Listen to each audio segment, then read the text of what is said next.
শ্বশুরবাড়ির মানুষের উপরে যত রাগ আছে আজকে কচুর উপরেই ফেলে দিলাম সব। আর এতদিনে বুঝলাম যে মানুষ নয়, কচুই বেশি ধুতে হয়। বাপ রে বাপ।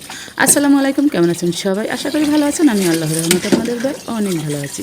চলে আসলাম আখির জার্নি থেকে আমি আঁকি একটি লং ভিডিও নিয়ে। তো আজকে আপনাদের সাথে শেয়ার করবো আমি কচুটা কীভাবে মানে ফ্রোজেন করব আর রান্না করে খাবো, সেটাও পরে দেখাবো। তো কচুটা আমি বাড়ি থেকে নিয়ে আসছি, আর আমরা এটাকে মান কচু বলি। আপনারা কী বলেন অবশ্যই জানাবেন। তো এই যে প্রথমে কিন্তু আমি একটা মোটামুটি একদম পাতলাও না একদম মোটাও না সেরকম করে ছিলে নেব, কারণ আমি অতিরিক্ত ফালাতে চাই না। যেহেতু এটা আমাদের বাড়ির কচু, তেমন কোনো সমস্যা হবে না। আর শুধু দেখাবো কিভাবে করতে হবে। এই যে দেখেন চোখ চোখ একটা ব্যাপার দেখা যাচ্ছে না, এটাকে আমরা রাখবো না। এটাকে রাখলে কিন্তু আমাদের গলা চুলকাবে। আর আমি শুধু কচুতে এটাই ফলো করি, এই যে চোখ চোখ ব্যাপারটা। আর একটা জিনিস ফলো করি, সেটা একবার দেখাইছি, আবারও দেখিয়ে দেবো।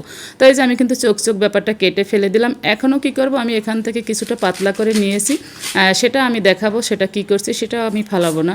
তা এখন এই যে কচুটা যেহেতু আগের কাটা ছিল, তো 3-4 দিন হয়ে গেছে আমি বাড়ি থেকে নিয়ে আসছি। এখন এটাকে আমি আমার পছন্দ মতন পিস পিস করে মানে কেটে নেব। এটা বেশিরভাগ আমি গোশ দিয়ে খেতেই পছন্দ করি, গরুর গোশ, মুরগির গোশ এরকমের। আর আমার মাকে দেখেছি এটা চিংড়ি মাছ দিয়েও রান্না করে, সেটা খেতে অনেক মজা হয়। এই যে আমি এভাবে সব কচুগুলো কেটে নেব। এই যে সব কচুগুলো কাটা হয়ে গেছে। এখন এখানে আমি বেশি করে নুন দিয়ে মানে জাকিয়ে নেব বা হাত দিয়ে মাখিয়ে নেব, যে যেরকম করতে পছন্দ করেন। যাদের হাতে চুলকানির সমস্যা আছে তারা কিন্তু হাত দিয়ে মাখাতে যাবেন না। আর কোটার সময় তারা একটু গ্লাভস বা পলিথিন বেঁধে নেবেন, যাতে করে হাত না চুলকায়। আমার আবার এরকম সমস্যা হয় না। তাই যে নুনটা দেওয়ার পরে আমি ভালোভাবে জাকিয়ে নিয়েছি। জাকিয়ে নিয়ে এটাকে আমি আধা ঘন্টা বা 20 মিনিটের জন্য রেখে দেব। আর এই নুন দেওয়ার ব্যাপারটা আমি অতটা করি না, আমি শুধু আম পাতা দিয়ে সেদ্ধ করি না। আর এই যে দেখেন পাতলা পাতলা করে পরে যে চোখ ফলানোর পরে আমি আরও এক পাল্লা কেটে নিয়েছি, কারণ এটা দিয়ে আমি ভর্তা খাবো। এই যে নুন মেখে রেখে দিয়েছিলাম বেশি না 15 মিনিট পরে এখন আমি ভালোভাবে ধুয়ে নেব। যেহেতু আমি হাত ধুয়ে ফেলছি, সেই জন্য আমি আর হাত লাগাইলাম না, মানে চামচ দিয়ে ভালোভাবে ধুয়ে নিলাম। এরপর এখানে কি করব, এখানে আমি পানি দিয়ে দিয়েছি, পানির ভিতরে কচুগুলো দিয়ে দিলাম। অল্প একটু হলুদ দিয়ে দিলাম, এটা জাস্ট কালারের জন্য, কারণ সাদা সাদা থাকবে, দেখতে ভালো লাগবে না। এরপরে এখানে দেব আম পাতা। এই আম পাতাটা দেওয়ার কারণ কি জানেন? আম পাতাটা দিলে গলা ধরার যেটুকু ভয় থাকে সেটুকু ধরবে না। বিশ্বাস না হলে একবার যাদের গলা চুলকায় তারা এরকম আমি যে যে প্রসেসে দেখাইছি এভাবে করে মানে খেয়ে দেখবেন। একবার যদি বিশ্বাস হয়, ভালো লাগে, অবশ্যই খেয়ে দেখবেন এভাবে করে। আর আমি ভিডিওর মাঝখানেই বলবো, আমার ভিডিওটি যদি ভালো লাগে, এতটুকু উপকারে আসে, লাইক কমেন্ট শেয়ার করে সাথে থাকবেন। আর যদি আপনারা কোনো রেসিপি আমার কাছে দেখতে চান, যে এই ধরনের রেসিপি দেখতে চাই, সেটাও কমেন্ট করে জানাবেন। তাই এই যে দেখেন কচুটা কিন্তু বাপ দেওয়া হয়ে গেছে, পুরোপুরি সেদ্ধ করব না। আর এই কচুটা যেহেতু আমাদের গ্রাম থেকে আনা, আমার মায়ের হাতে লাগানো, কচুটা খুবই ভালো। মানে অল্প একটু সময় জাল দিয়েছি, দেখা যায় যে মোটামুটি সেদ্ধ হয়ে গেছে।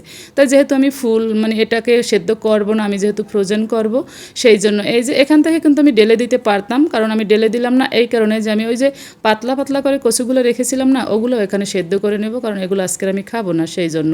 তো এই যে পাতলা কচুটাও আমি দিয়ে দিলাম, এটাও কিন্তু আপনারা ফলো করতে পারেন, কারণ এটা দিয়ে ভর্তা খেতে খুবই ভালো লাগে। আর ফালাই দিয়ে লাভ কি, আমরা যেহেতু গ্রাম থেকে আনছি, শহরে তো কিনতে পাওয়া যায় মাঝে মধ্যে, কিন্তু সেটা ছায়া জাগার না রোদ জাগার সেটা বলা যায় না।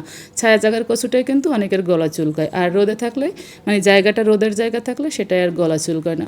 আমি পাতলা পাতলা কচুগুলো একটু সেদ্ধ দিয়ে নিলাম, সেদ্ধ না জাস্ট ভাপ দিয়ে নিয়েছি।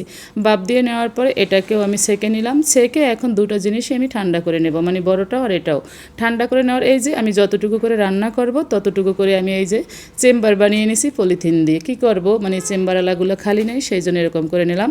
আর এই যে পাতলাটাও কিন্তু আমি এভাবে রেখে দিলাম, এগুলো কিন্তু সম্পূর্ণ ঠান্ডা হয়ে গেছে। এখন আমি এগুলো ডিপ ফ্রিজে রেখে দেবো।